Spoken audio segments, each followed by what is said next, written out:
welcome back to my channel. So I want to do a quick little intro clip for today's workout, and the workout is training your chest. A lot of girls don't train their chest because they think that it's pointless. You can't really see your chest muscles, if you know what I'm saying. And some girls just think that it's too masculine to train chest. Like, no girl's like, oh yeah, chest day.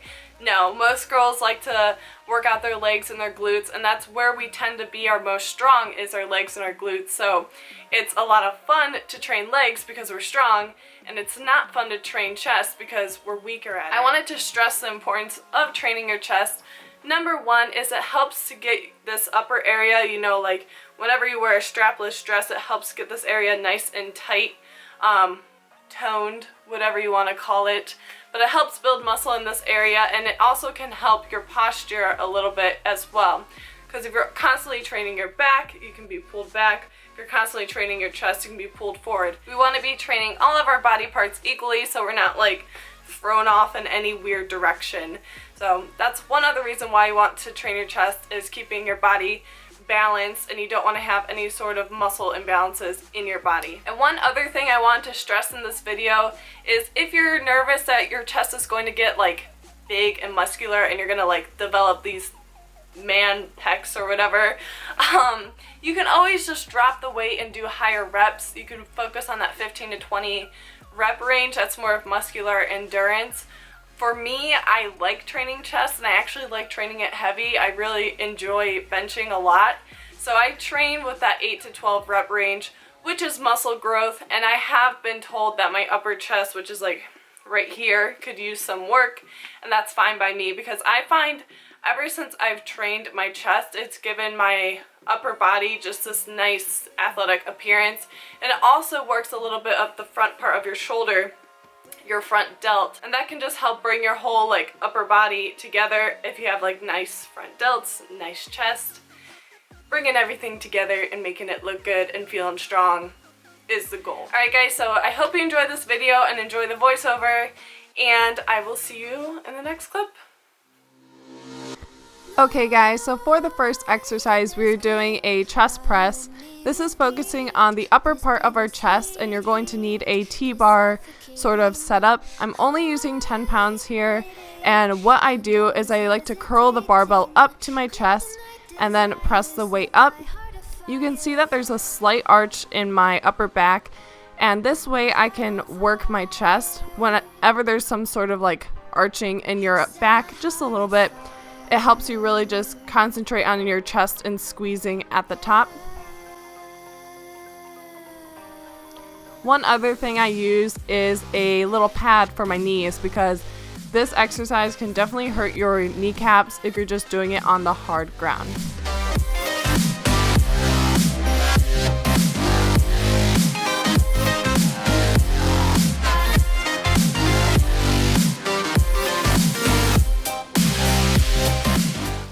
The next exercise we are going to do is just a basic flat bench.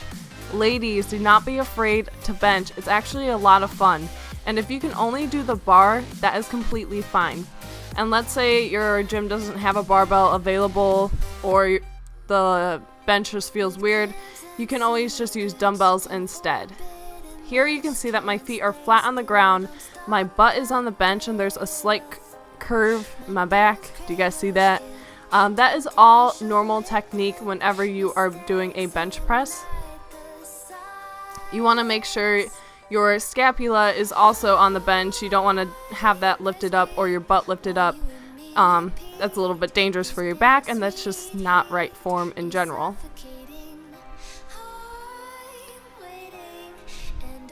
And bench is something, if you want to work your way up, it's going to take a while, especially as a female. Genetically, we hold our strength in our lower body. That's completely fine, guys. I'm just telling you, make sure you hit your chest, and if you haven't tried benching, just give it a shot. Trust me, it's a lot of fun for me. It's something that I feel really strong on, finally, and it's almost been worth it to see that progression.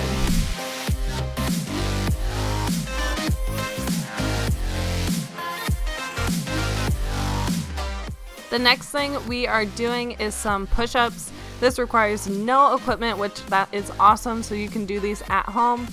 Right here, I'm just doing a narrow push-up, so my elbows are going in towards my waist. The main thing here is when I'm in my push-up position, I'm not letting my stomach like sag down. There's no arch in my back. If you have that arch in your back, your hip flexors are going to kick in and you're not getting, one, you're not working your abs, and two, it's just going to cause strain on your lower back.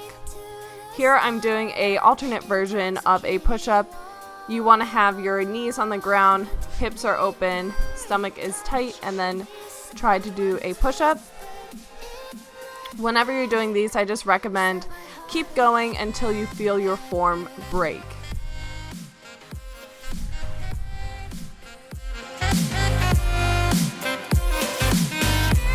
The next exercise we're going to do is the pec fly.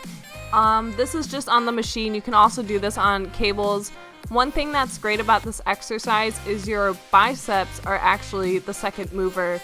Normally in any sort of pressing movement, your triceps are working and your chest and your anterior delt.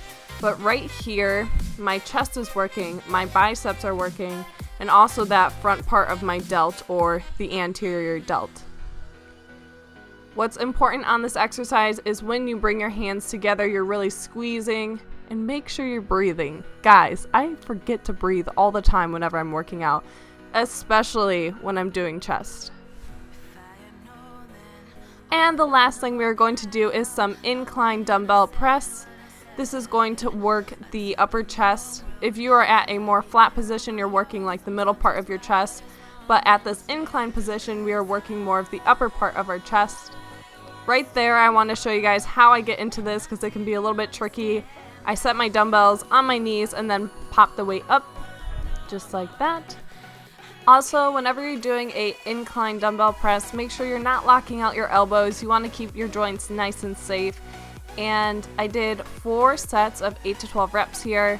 This is a more compound exercise, so typically it's more of 8 reps.